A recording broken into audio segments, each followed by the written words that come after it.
ඉවසලා බැරිම තැන ඔයත් ජීවිතේ නැති කරගන්න දින්නේ. එහෙනම් මේක පොඩ්ඩක් බලන්න.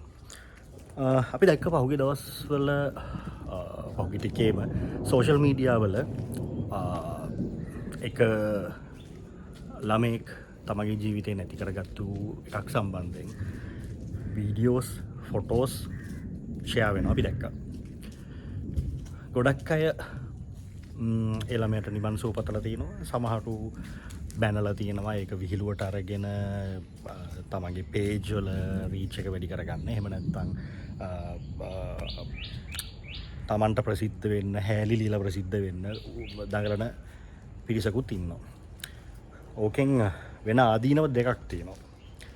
එකක් තමයි මේ වගේ දේවල් සමාජ මාධ්‍ය තුල හෝ එහෙම නැත්නම් අපි ගත්තොත් ටීවී channel වල මේකට ප්‍රචාරයක් ලබා දෙනවා කියන්නෙම තවත් ඒ මානසික මට්ටමේ ජීවිතේ නැති කරගන්න මානසික මට්ටමේ ඉන්න කෙනෙක්ට නිකන් පොඩි මේ පුෂ් එකක් දුන්නා වගේ වැඩක් වෙනවා. ඉතින් ඇත්තට මම පෞද්ගලිකව ඔය වගේ දේවල් ෂෙයා කරන්නේ නැහැ. මොකද තව කෙනෙක් මොටිවේට් වෙන්න පුළුවන් ඔය වගේ දේවල් දැක්කහම. මම මේ වීඩියෝ එකෙන් කතා කරන්නේ තමන්ට ඉවසලා බැරිම තැන ජීවිතේ නැති කරගන්න ඕනමද? ඒකට ඉවසලා විසඳුමක් ගන්න බැරිද? මොකද මේ ලෝකේ ඕනෑම ප්‍රශ්නයකට විසඳුමක් තියෙනවා. විසඳුමක් නැහැ කියලා කියන්න බෑ කාටවත්. ඕනම දෙයකට විසඳුමක් තියෙනවා. ඉතින් පළවෙනි දේ තමයි තමන්ගේ ජීවිතේ නැති කරගන්නවා කියන්නේ ඔහුට හෝ ඇයට කවදාකවත් බෞද්ධ ආගමේ හැටියට නිවන් සුව යන්න බෑ. මොකද මේ මනුෂ්‍ය ආත්මය අපිට ලැබෙන්නේ බොහෝම පෙරම් පුරලා කලාතුරකින් තමයි මේ ජීවය මේ මනුෂ්‍ය ජීවය කියන දේ ලැබෙන්නේ. පෙර පින් කරලා තියෙන හින්දා තමයි මනුෂ්‍ය ජීවිතය කියන දේ ලැබෙන්නේ. එතකොට ඒ ජීවිතේ තමන් නැති කරගන්නවා කියන්නේ එකක් තමන් අකුසල් රැස් කරගන්නවා. බෞද්ධ ආගමේ හැටියට නීතිය හැටියට ඇත්තටම තමුන් කරන්නේ ඝාතනයක්. තමා විසින් තමාව ජීවිතේ නැති කරගන්නවා කියලා කියන්නේ ඒක ඝාතනයක්, මිනිමැරීමක්. ඒ වගේම තමයි ඔය සුයිසයිඩ් කරගන්න කියලා කවුරු හරි ඒක ඒ විදිහට උනේ නැති වුණොත් පොලිසියෙන් ඒ අදාළ කෙනාට විරුද්ධව ඇක්ෂන්ස් ගන්නවා. ඒක තමයි සාමාන්‍ය රටේ නීතිය. ඉතින් සුයිසයිඩ් කරගන්න එක කරගන්න ඕනමද? මේමයි අපි හැමෝටම ප්‍රශ්න තියෙනවා. අපි හැමෝටම ගැටලු තියෙනවා. මේ ලෝකේ ගැටලු ප්‍රශ්න නැති 100%ක්ම සතුටින් ඉන්න මිනිස්සු නැහැ. කොටින්ම ගත්තොත් ඔය ලෝකේ ප්‍රසිද්ධ ගායකයෙක් පහුගිය කාලේ දැන් අවුරුදු කීපයකට කලින් සුයිසයිඩ් කරගත්තා. තමන්ට තිබුණු ડિප්‍රෙෂන් එකකින් හින්දා. මම නම් ගම් හරියට මට මතක නැහැ. එහෙම ගොඩක් අය ඉන්නකට කොච්චර සල්ලි ප්‍රකෝටි ගණන් සල්ලි තිබුණත් තමන්ට ප්‍රශ්නයක් අහම සමහරුන්ගේ හිත හරිම ලාමකයි. ඒකට පිළිතුරක් තමන්ට හිතලා හොයාගන්න තරම් මානසික ශක්තියක් සමහරුන්ට නැහැ. ඒකට කාටවත් දොස් කියලා වැඩක් නැහැ. ඒක ඉතින් තමන්ගේ හිත. හැබැයි ජීවිතේ නැති කරගන්නවා කියන්නේ හැම ප්‍රශ්නටම විසඳුමක් නෙවෙයි. මොකද තමන් අද ජීවිතේ නැති කරගනි සුයිසයිඩ් කරගෙන. හැබැයි ජීවත් වෙලා ඉන්න තමන්ගේ පවුලේ අම්මා තාත්තා සහෝදර සහෝදරියෝ කවුරු හෝ ඒගොල්ලෝ සදාකල් ලෝක විඳවන්න ඕන සහ සමාජයෙන් කුණු බැනුම් අහන්නත් ඕන. තමා විසින් ජීවිතේ නැති කරගත්තට පස්සේ මොකද තමා ගියාට පස්සේ දන්නේ නැහැ නේ මෙතන මොකක්ද වෙන්නේ කියලා මේ ලෝකේ. ගිහිල්ලා ඉවරයි. ආයි මනුස්ස ජීවිතයක් ලැබෙයි කියලා මම නම් හිතන්නේ නැහැ එහෙම යන කෙනෙක්ට. ඉතින් අර ජීවත්ලා ඉන්න අම්මලා තාත්තලා ඒ මිනිස්සු නොසෑහෙන්න සමාජයෙන් ගැරහුම් වලට ලක් වෙනවා. නෝන්ඩි කරනවා.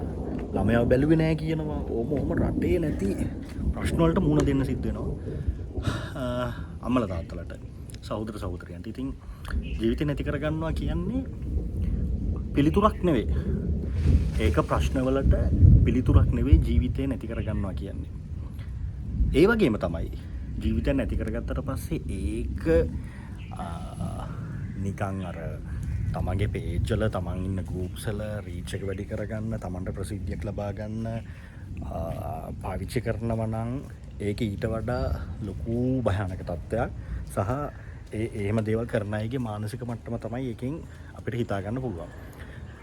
මම වැඩි කතා කරන්නේ නැහැ ඒක ගැන. මොකද ඇත්තටම දුකයි ඒ සමහර දාලා තියෙන පෝස්ට් දැක්කහම මනුස්සෙක් මැරුණාට පස්සේ එහෙම ඒ විදිහට හැසිරෙන එක හරි කැතයි. ඒක ගැලපෙන්නේ නැහැ. ඒ දේවල් දාන අයගේ දෙමව්පියෝ මේවා දකින්නේ නැහනේ. මේ වගේ මේ ළමයි දාන සමහර දේවල් දැක්කහම ඒ දෙමව්පියන්ට උනන් ලැජ්ජ හිතෙන්න පුළුවන්. ඉතින් මම නම් කියන්නේ මේ සෝෂල් මීඩියා පාවිච්චි කරනකොට ඒක හරි විදිහට පාවිච්චි කරන්න ඕන. අනිත් අයට අපහාස කර ඒ කියන්නේ මැරිච්ච මිනිසුන්ටත් අපහාස කර එහෙම හැසිරෙන්න හොඳ නෑ. ඒක ගැළපෙන්නේ අපේ රටේ තියෙන සංස්කෘතියටත් එක්ක සහ මනුස්සකමක් තියෙන මිනිසෙක් නොකළ යුතු වැඩක් කියලා තමයි මම හිතන්නේ. ඉතින් ජීවිතේ Tamanට මොකක් හරි ප්‍රශ්නයක් තියෙනවා නම්, Tamanට මානසික ගැටලුවක් තියෙනවා නම්, විසඳ ගන්න බැරි ප්‍රශ්නයක් තියෙනවා නම්, Tamanට කතා කරන්න කෙනෙක් නැත්තම් ඒකේ උත්තරේ සුයිසයිඩ් කරගන්න එක නෙවෙයි. ඒකට රජයෙන් සපයලා තියෙනවා ඕන තරම් අවස්ථාවල්, ඕන තරම් ස්ථාන තියෙනවාට කවුන්සලර් කෙනෙක් ගාවට යන්න පුළුවන්, මානසික වෛද්‍යවරයෙක් හම්බෙන්න පුළුවන්. එහෙම නැත්නම් හොට්ලයින් එකකුත් තියෙනවා මම හිතන්නේ. ඔය මානසික ගැටලු තියෙන අයට කතා කරන්න පුළුවන්. අන්න එහෙම එකකට කතා කරලා තමන්ගේ ගැටලුව කියලා හිත ටිකක් හරි රිලීස් කරගන්න පුළුවන්. ඉතින් මට මේ කියන්න ඕනේ මේ අපේ රටේ මේ ගොඩාක් පොඩි කොල්ලෝ කෙල්ලෝ දැන් හැදෙන ඔය ජීවිතේ නැති කරගන්නවා කියන එක නිකන් මොකක් හරි ප්‍රශ්නයක් වෙච්ච ගමන් අම්මත් එක්ක රණ්ඩු වෙච්ච ගමන් ජීවිතේ නැති කරගන්න යනවා. තාත්තත් එක්ක රණ්ඩු වෙච්ච ගමන් ජීවිතේ නැති කරගන්න යනවා. කොල්ල බූට් එක තිබ්බා කියලා ජීවිතේ නැති කරගන්න යනවා. කෙල්ල බූට් එක තිබ්බොත් ජීවිතේ නැති කරගන්න යනවා. මට තේරෙන්නේ නැත්තේ ඕකෙන් අර අපි පළවෙනි දෙක අයින් කරලා කොල්ල කෙල්ල තරහ වුණාම ජීවිතේ නැති කරගන්න යනවා කියන්නේ අමු ගොබ්බයෝ. කොටින්ම කිව්වොත්. යකෝ මුහුදේ ඉන්න එක බාල වටේ. තමන් අවුරුදු 10ක් 15ක් ආදරේ කරාට පස්සෙත් ඒ ආදරේදී තමන් ඒ ආදරේ ඒ කෙනා ඇක්සෙප්ට් නොකර තමන් අතාරිනවා නම් හොඳම දේ තමයි just give up. අයාට ඕන දෙයක් කරගන්න කියලා. ඔයා වගේ ලයිෆ් එක හදාගන්න. ඕන තරම් මිනිස්සු ඉන්නවා. එහෙම තමන්ගේ ජීවිතේ වැටිච්ච තැන්වලදී ඒ වැටිච්ච තැනින්ම නැගිටපු මිනිස්සු ඕන තරම් අපේ රටේ ඉන්නවා. අපේ රටේ නෙවෙයි ලෝකෙත් ඉන්නවා. ඉතින් මේ හොඳම දේ තමයි ප්‍රශ්නයක් තියෙනවා නම් කාට හරි කතා කරන්න කෙනෙක් ඇත්තෙම නැත්තම් ඒකේ විසඳුමත් සුයිසයිඩ් කරගන්න එක නෙවෙයි. සුයිසයිඩ් කරගන්නවා කියන එක දැන් සෙල්ලමක් වෙලා තියෙනවා ලෝකෙම. එහෙම වෙන්න එපා. මේ හරි ලස්සන ජීවිතයක් මේ අපි හැමෝටම හම්බෙලා තියෙන්නේ. ප්‍රශ්න තියෙනවා. මුදල් ප්‍රශ්න තියෙනවා, ආදර සම්බන්ධතාවලදී ප්‍රශ්න ඇති වෙන්න පුළුවන් මිනිස්සුන්ට. එක දේවල් තියෙනවා. ඒකට සොලියුෂන් එක ජීවිතේ නැති කරගන්න එක නෙවෙයි. මොකද මේ ජීවිතේ වා නැති කරගත්ත කියන්නේ එකක් අර මං කලින් කිව්වා වගේ පව් පුරව ගන්නවා. ඒ වගේම තමයි ඔයාට ආයි මනුස්ස ජීවිතයක් ලබන්න පුළුවන් ඒ කියලා බලාපොරොත්තු තියාගන්න එපා. ඒක ඉතින් ඒකයි. මට ඔය ටික තමයි කියන්න ඕනේ. සහ මේ සෝෂල් මීඩියා වල මේ දාන දේවල් හරිම කැතයි. සමහර පෝස්ට් මලමිනියක් එක්ක පවා ලිංගික හැසිරෙනවා වගේ අදහස් පළ කරන පෝස්ට් ෂෙයා කරලා තියෙනවා. ඒ අයගේ මානසිකත්ව, ඒ අයගේ මෙන්ටල් මොකක් හරි ඉතින් මේ ඩිසෝඩර් එකක් නේ. ඉතින් ඕක ඒ කියන්නේ ඔවට බෙහෙත් ගන්න වෙනවා. ඉතින් නැත්තම් ඉතින් ඔවට හොඳම විසඳුම් තියෙනවා. පොලිසියට ගියා නම් ওই වගේ දේවල් දාපුව සම්බන්ධව පැමිණිල්ලක් ආවොත් ඉතින් ඒ අයව පොලිසියට ගෙනිච්චාම ඒ වයින්ුත් හොඳට ඕගලන්ට බෙහෙත් ගන්න පුළුවන් පොලිසියනුත්. ඉතින් මට කියන්න තියෙන්නේ එහෙම වෙන්න එපා. සහ තමන්ට ප්‍රශ්නයක් තියෙනවා නම් ජීවිතේ නැති කරගන්න එක සොලියුෂන් එකක් නෙවෙයි. එහෙම කරගන්න නැතුව හැම වෙලේම බලන්න කොහොම හරි සර්වයිව් වෙන්න. කාත් එක්ක හරි කතා කරලා හරි මොකක් හරි විදියකින් තමන්ගේ තියෙන ගැටලු ප්‍රශ්න විසඳගෙන සර්වයිව් වෙන්න උත්සාහ කරන්න. මේ ලස්සන ජීවිතේ නැති කරගන්නවා වගේ ගොන් වැඩ, බූරු වැඩ කරන්න එපා. බොහෝම ස්තුතියි. සුබ දවසක්.